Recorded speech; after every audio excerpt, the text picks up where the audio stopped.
welcome back to my channel. Today we will be making some mixed media ATCs, and I will show you from start to finish in an easy two-part video. Part 1 will be about creating backgrounds, and part 2 is about embellish and decorating.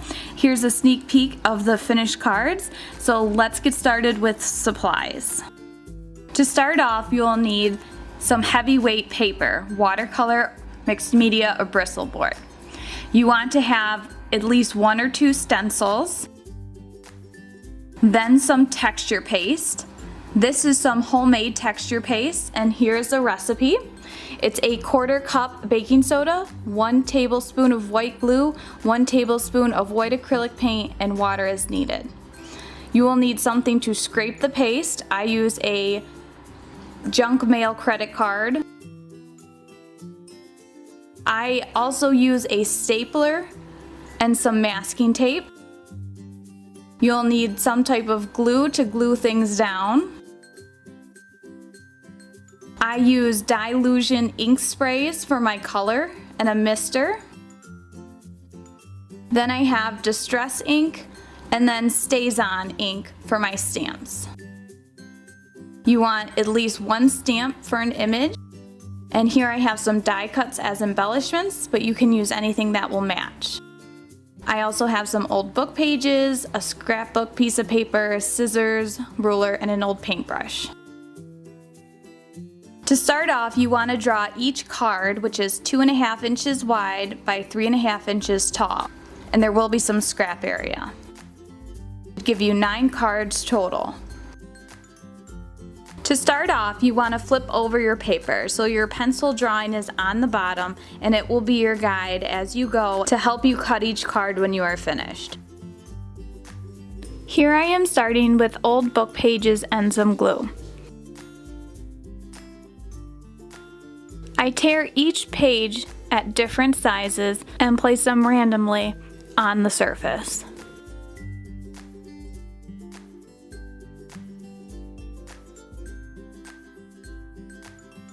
Feel free to tear as many pieces as you would like, but you definitely want to leave some white space to add more layers.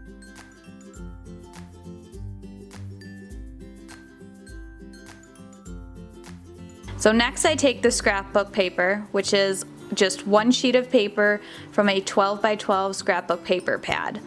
This is plenty for these ATCs.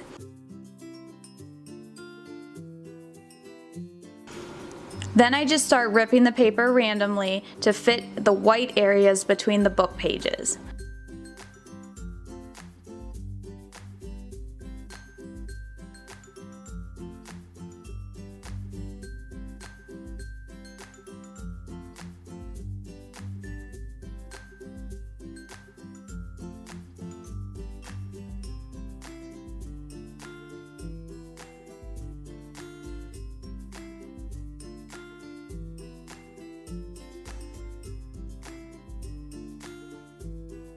You don't want to cover the whole page with the scrapbook paper. You still want to leave some white spaces to continue building layers. Once I see that there are very few white spaces left, then I go on to the next step. And this is where I use masking tape. Masking tape is great for this project specifically because it has a texture to it. You can't use any glossy or plastic tape because it will reject the paint. And here I just start putting the tape where there are more white spaces. Each layer you add to your paper, you are just covering up more white spaces, and overlap is good.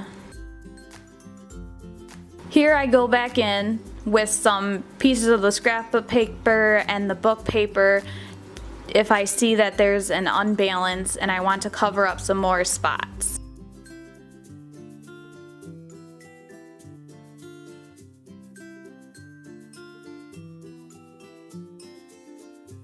Here I want to show you that if you hold your paper up to a light, you can see the outline of your cards are, so you can make sure that you are covering the area of your card, or if you have any blank spaces that you would like to fill. This is a handy trick that I often do throughout the process to make sure that things are collaged evenly across the surface. Now I move on to the texture paste. Here is my jar of homemade texture paste. I do have to stir if it sits for a little bit. Here's the junk mail fake credit card I use as a scraper. And here I place a stencil because I thought I wanted to do the whole stencil, but then I changed my mind. I turn the paper to start in the upper corner because it's easier to start in a corner and then work your way down by alternating the stencils.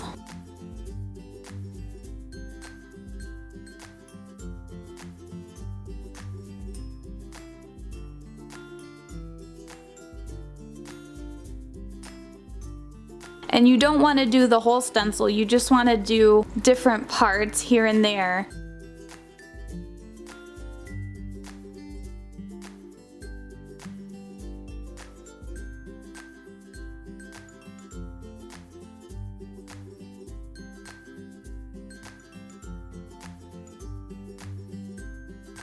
If you scrape lightly over the stencil, you will get the paste will be thicker.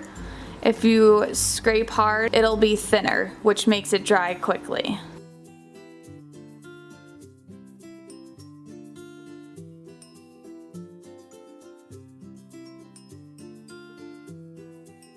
Now I'm switching over to my clock stencil, and I want to place them in between the diamonds.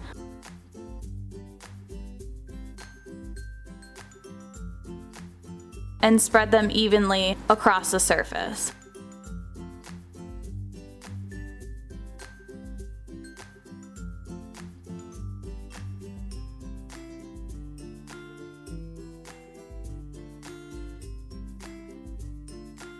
This homemade texture paste is great and easy to make, and it washes off the stencils and that card very easily.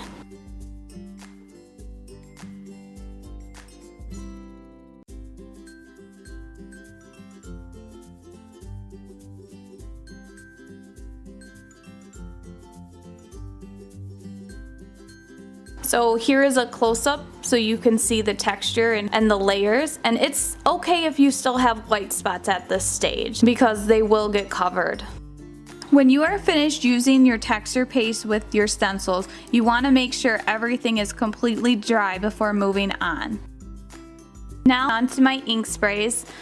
And you only need 1 or 2 colors. You can use more if you'd like, but it's not necessary. So I just started spraying with the blue, and then I use the mister with just water and soak it so it starts to spread the color across the page. And I just turn it and let the drips go wherever they go. This is the effect that you want. Then I go in with the green where there is no color.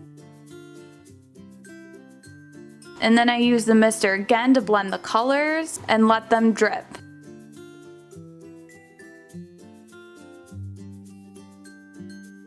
Then I take the paintbrush and brush over where areas there may not be any paint, or if the white paper is showing through, or to even blend the colors. Here I add some more color that I think I need. And then I use some of the side spray to paint some of that white area. And that area is actually the scrap area, but you will see that we will use it later on. Then you want to let it dry. Once it's dry, you can start cutting out your cards. And so this is why that guideline is helpful in the beginning. The ones with the X's are the scrap parts, but you still want to keep them because we will use them.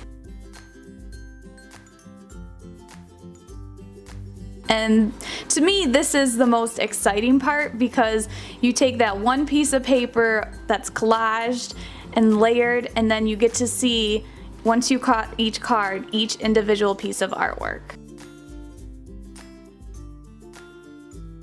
And here they are.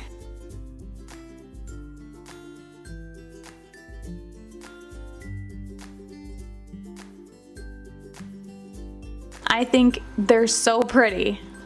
and that you could almost leave them as they are at this point. But I do like to add embellishments and decorations, and that will be in part 2. So be sure to watch the next video in this process. I'll list all the supplies below in the description box and also include a link to part 2. That's it for part 1. If you enjoyed this video, click the thumbs up. If you followed along and made your own mixed media ATCs, post a picture in the comments below because I would love to see what you made. Also, don't forget to click that subscribe button for future videos. Thanks for watching, and I'll see you in part 2.